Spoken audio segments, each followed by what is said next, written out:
The whole notion that a child born in San Jose or in Richmond or the East Bay, a mere stone's throw from Silicon Valley, wouldn't have access to the amazing innovation that's created here on California soil should be a crime.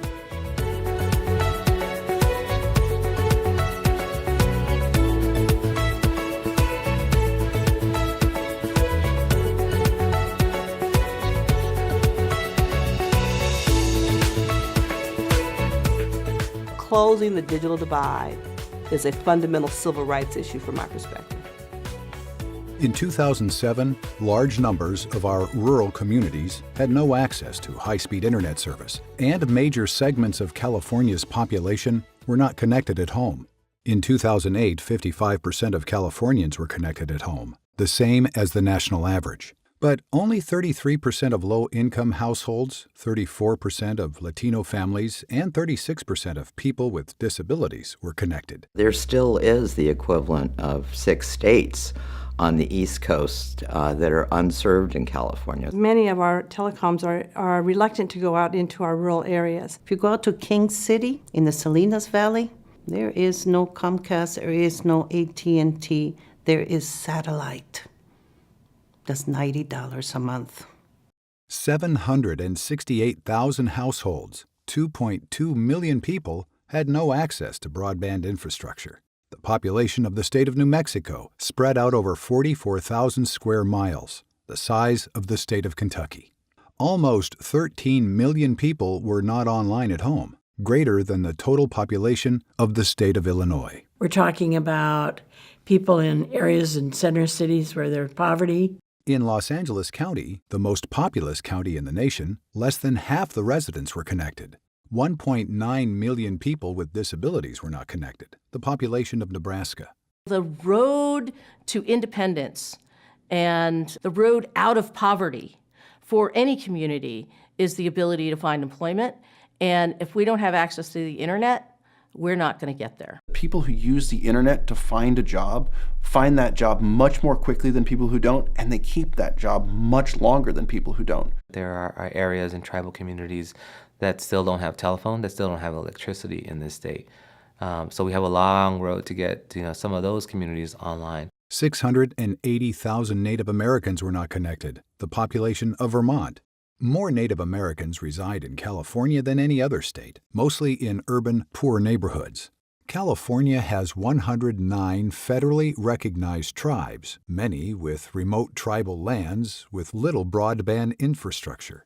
We have, our tribal communities. We have our unserved and underserved communities.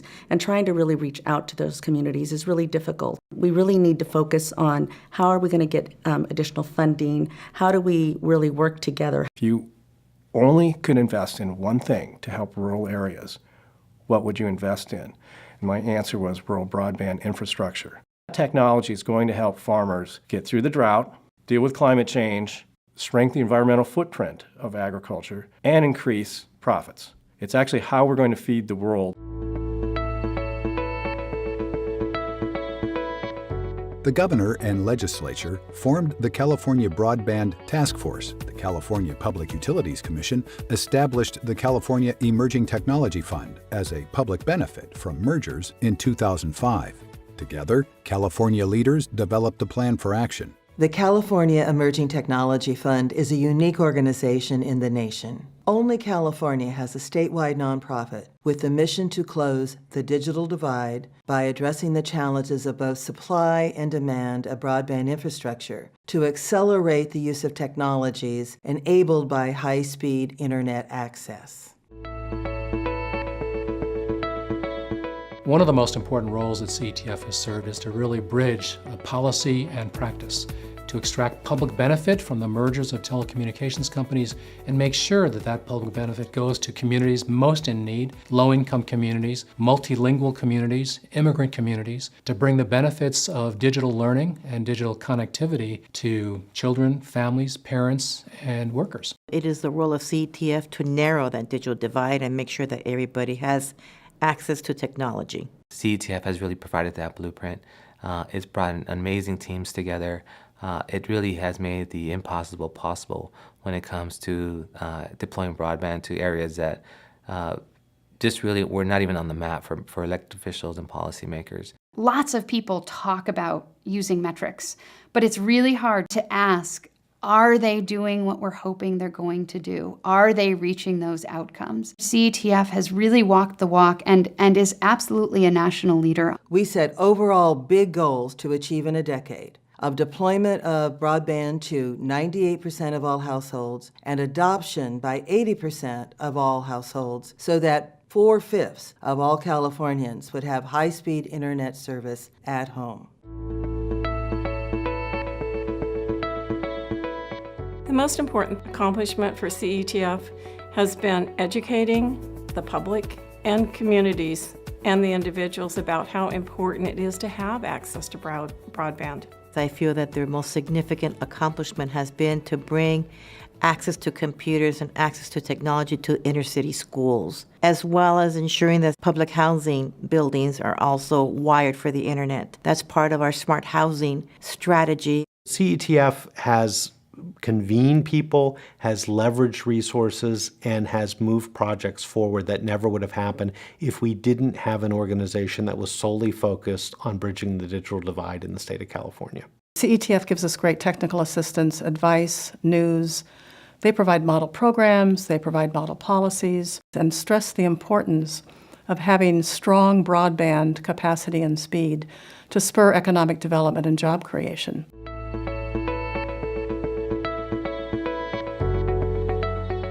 More than $30 million in grants to 100+ community-based organizations, 800,000 people trained in digital literacy and workforce skills, 250,000 low-income households signed up for broadband.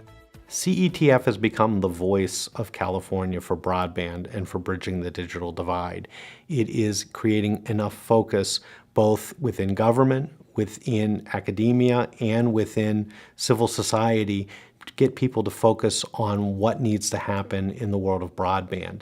In the last decade, California Emerging Technology Fund has launched the public education program Get Connected, sponsored Governor's Executive Order on digital literacy, advanced smart housing in communities, promoted broadband as a green strategy, and assisted the deployment of infrastructure to more than 110,000 households through the California Advanced Services Fund. We created and funded regional consortia that worked within their respective regions to address adoption and deployment issues. The California Public Utilities Commission has funded the California Advanced Services Fund, which really prioritizes getting broadband out to rural areas. I think CETF's most significant accomplishment, and because I have a soft spot in my heart for education, has been the school-to-home program. The ability to provide training and solutions to teachers and students, as well as parents, and actually have scaled the solution to help manage and ensure student success. Telemedicine is very important to meet the needs of people in either remote areas or smaller communities. Telemedicine is an important way to enable access using broadband. CETF has been a leader in California in driving the adoption of telemedicine. The digital divide is still a very important issue in California and I think nationwide, but the big issue is from a healthcare perspective, if you do not have access to the internet, you cannot access your patient records, you cannot communicate with your doctors, you cannot receive virtual care. CETF has been a very unique public service organization in making sure that when there are mergers in telecommunications, that some of that revenue that will be earned comes in to serve the public benefit, especially around this issue of broadband internet access. We received $60 million of seed funding from AT&T and Verizon. Over the last 10 years, through very aggressive financial management, which included a very strenuous funds or matching dollar program, we have been able to turn that $60 million of funds into over $250 million that we've been able to invest in California. The California Emerging Technology Fund operates very effectively and efficiently in the public interest. We matched funds, we brought in federal money, we brought in money from a variety of other sources, worked with other groups that provided matching money, and I think overall, with hundreds of thousands of people receiving access and tens of thousands of people receiving training, we increased the size and the effect of our original grants. There are a couple things that really make the staff great at CETF. One is we all deeply believe in the mission and the importance of everyone having the opportunity to connect to broadband and connect in a way where they understand what it means for their life. There are still people that don't have access to broadband. It affects their access to healthcare, to education. You know, digital divide is such a common term these days, but in reality, I think of it as a new form of literacy. The reality is that today, if you don't speak technology, you don't speak a common form of language. We all have to have access to that or we're going to get left behind, and that's really what's happening. Today, 87% of California households are online at home with high-speed internet service, although 18% have only a smartphone. Smartphones are marvelous devices for navigating the internet, but it is difficult for a child to do homework or an adult to gain workforce skills with just a smartphone. These residents are emerging as a new facet of the digital divide, the underconnected, and the digital divide remains the greatest for the most disadvantaged residents. 19% of low-income households are not connected. 18% of Latino families are not connected. 30% of Spanish-speaking households are not connected. 25% of people with disabilities are not connected. 31% of seniors are not connected. And 33% of non-high school graduates are not connected. Connecting California to the online world is as critical as the job of getting people connected to telephones and to electricity and to water systems. The internet is a social civil right. I'd encourage the state to continue investing in community-based organizations. We've made a lot of progress with closing the digital divide, but now we're at the crucial moment where we're trying to get to the last 20%, and those last 20% will be the hardest to reach families. Over the last 10 years, we believe that it's important to document who has access to broadband, being technology neutral, but making sure that it's almost like a utility, that everyone deserves it. If they can't afford it, there need to be ways to help them afford it. For 10 years, I mean, that sounds like a long time, but it's really not as things occur, and it's going to take more than 10 years more for us to do all the things that need to be done, and CETF needs to be a big part of that. A lot of that awareness is being raised, by the work of the California Broadband Council today and organizations such as the California Emerging Technology Fund. California has the most diverse terrain, the most challenging deployment that you can possibly imagine. And so it is not a small task to reach our goal of getting infrastructure to 98% of all households in all regions in California. Government has to step in and try to provide some assistance to those citizens that have been sitting in outlying areas for a long time with really no internet service at all. This is money that's coming from fees on our phone bills. So it's easy enough to be able to get them to vote on this. They will empower their communities. They will empower all of us to be able to have this important tool in the time that we live now. I represent a very large assembly district where it's 25,000 square miles. There's very small communities spread out through that 25,000 square miles. We have very spotty cell service in most of my district, and we have very limited internet. So it's critical that California, if we're going to grow as a state, that they make sure that they bring along the rural areas. Well, the legislature needs to get educated on how the technology works and what is being provided and isn't being provided around the state. I think legislators would be surprised to know in their district who's on which side of the divide, who has and who doesn't have. The major challenge in closing the digital divide is funding. And how do we get the funding to where it needs to be, and how do we cobble it all together? We need to work as legislators in the state of California to identify those areas of need, find where the deficiencies exist, and work expeditiously to resolve them through our work. Well, the major challenges happen to be that there's a lack of investment. Planning and developing the infrastructure is extremely expensive, and making that a priority seems to not be part of the conversation today. I think the California legislature needs to prioritize investments in parts of the state of California that continue to lack broadband connectivity.